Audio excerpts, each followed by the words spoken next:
আসসালামু আলাইকুম। আমি কিছু কথা শেয়ার করতে আসলাম। আপনারা আমার চোখের নিচের আঘাত দেখে অনেকেই অনেক ধরনের কথা বলতেছেন। আবার আমার পেজে একটা স্টোরি দিয়েছিলাম, যদিও বা স্টোরিটা আমি দেই নাই। তো সেটা নিয়েও অনেক কন্ট্রোভার্সি হচ্ছে। হ্যাঁ, এটা নিয়ে আপনারা কথা বলবেন, খুব স্বাভাবিক। কারণ সেলিব্রিটি ফারহানা বিথির লাইফে প্রথমবার আপনারা কোনো কিছু একটা পেয়েছেন আর কি কন্ট্রোভার্সি করার জন্য। ঠিক আছে, প্রথমত এই আঘাতটা আমি পেয়েছি ঠিকই, কিন্তু এটা আমার হাজব্যান্ড আমাকে দেয়নি। আমি কিন্তু বলি নাই যে আমার হাজব্যান্ড আমাকে মারছে। আমার হাজব্যান্ড এখন হসপিটালে আছে, কারণ সে অসুস্থ। তার মানে এটা না যে আমি আমার হাজব্যান্ডকে মেরে হসপিটালে পাঠিয়েছি। আপনারা কিন্তু আপনাদের মন মতন ভিডিও বানাচ্ছেন এসব বলে বলে। এসব কইরান না। এসব আমরা এমনিতেই একটা খারাপ সিচুয়েশানে যাচ্ছি, মানে পার করতেছি খারাপ সিচুয়েশান। তার মধ্যে আপনাদের এইসব ভিডিও আমাদেরকে আরও বেশি ডিপ্রেশনে ফেলে দিচ্ছে। যাই হোক, আপনারা ক্লিয়ার হয়ে নেন। স্টিল নাও আমি কিন্তু আমার রুমেই আছি। ঝই ঝামেলা একটু করে হতেই পারে। তো আমার হাজব্যান্ড রাগের মাথায় ওই স্টোরিটা দিয়েছিল, বাট তখনই আবার হচ্ছে আমরা ওটা ডিলিট করে দিয়েছি। তো আমি বুঝে গেছিলাম, কারণ যেহেতু এত বড় একটা পেজে একটা এত সিরিয়াস বিষয় নিয়ে স্টোরি দেওয়া হয়েছে, এটা নিয়ে অনেক কথাবার্তা হবে আর এটা সহ্য করতে হবে, কিছু করার নেই। আর আপাতত আপনারা এসব নিয়ে ভিডিও কইরেন না, ঠিক আছে? দোয়া করেন। কারণ আমি দেখলাম রাজশাহীর একটা গ্রুপ আছে, আমাদের রাজশাহীতে আমার হেটার্সও অনেক বেশি। কারণ রাজশাহীতে অনেক ব্লগার আছে যারা অনেক বছর ধরে চেষ্টা করে করে হয়তো সাকসেস পায় নাই, বা সাকসেস, আমি হুট করে বাইরের একটা মেয়ে রাজশাহীর বৌমা হয়েছি, রাজশাহীর ছেলের বউ হয়েছি, হয়ে আমি একটা সাকসেস পেয়েছি। তো এটা নিয়ে আমার উপর অনেকের হয়তো হিংসা আছে, বা যেটাই থাকুক, সবার জন্য আমার ভালোবাসা থাকবে। তো একটা গ্রুপ আছে যে গ্রুপ কখনোই আমাদেরকে নিয়ে কখনোই পজিটিভ কথা বলেনি, কোনো দিনও না। আমি কখনোই তাদের কাছ থেকে কোনো সাপোর্ট পাই নাই রাজশাহীর গ্রুপটা থেকে।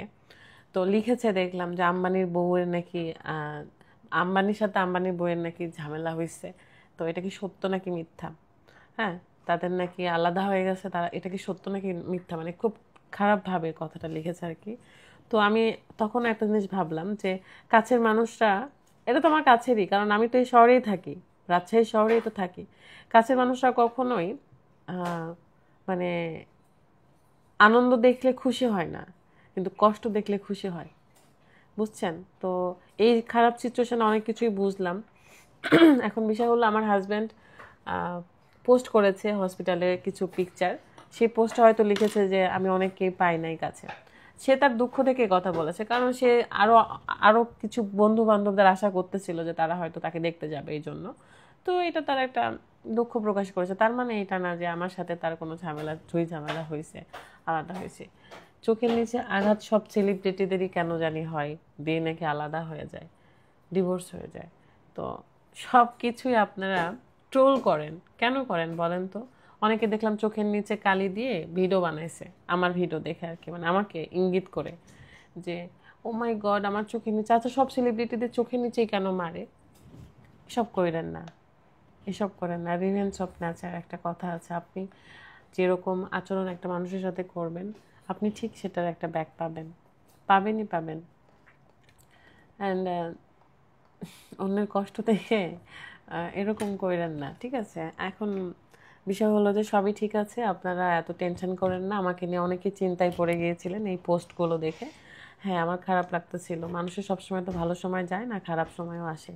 তো আমি আমি এতটা বেশি ক্লান্ত ছিলাম যে আমি চেয়েছিলাম যে এই দাগটা মিশে গেলে তবেই আমি ভিডিও বানাবো, কিন্তু তখন অতিরিক্ত খারাপ লাগতেছিল জন্য ভিডিওটা আমি করেছি। অ্যান্ড যতদিন এই দাগটা থাকবে, আমি যদি ব্লগ করি, দাগটা কিন্তু আপনারা দেখতেই পাবেন। সো কিছু করার নাই, আপনারা দোয়া করেন।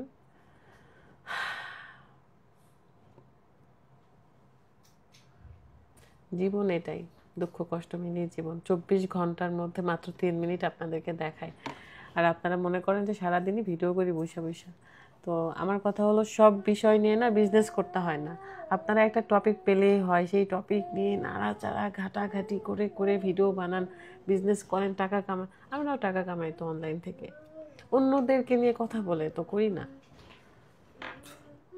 আমার অনেক শুভাকাঙ্ক্ষী আছে, অনেক ভালোবাসার মানুষ আছে, আমি যেটা বুঝলাম তারা আমার জন্য দোয়া করতেছিল। তো থ্যাংক ইউ সো মাচ, সবাই ভালো থাকবেন। অ্যান্ড তিলকে তাল বানায় না, এটাই বলবো। সব কিছুই নর্মাল আছে, জাস্ট একটা মিসআন্ডারস্ট্যান্ডিংয়ের জন্য আমার হাজব্যান্ড উত্তেজিত মাথায় ওই পোস্টটা দিয়েছিল, অ্যান্ড তখনই আমি ডিলিট করেছি। আর সেটা নিয়ে আপনারা শুরু করে দিয়েছেন অনলাইনে, এখন খালি এটাই চলতেছে। অ্যান্ড একদমই ভালো লাগছে না এটা, একদমই না, স্টপ, চলে যান। কারণ আমার ফ্যামিলি, আমার শ্বশুরবাড়ির ফ্যামিলিটা কিন্তু খুব ডিস্টার্ব হয়ে যাচ্ছে সব দেখে। আমি তো খুব শালীনভাবে ভিডিও করার চেষ্টা করি বা শালীনভাবেই থাকি, খুব ক্যাজুয়াল মানে থাকি আর কি।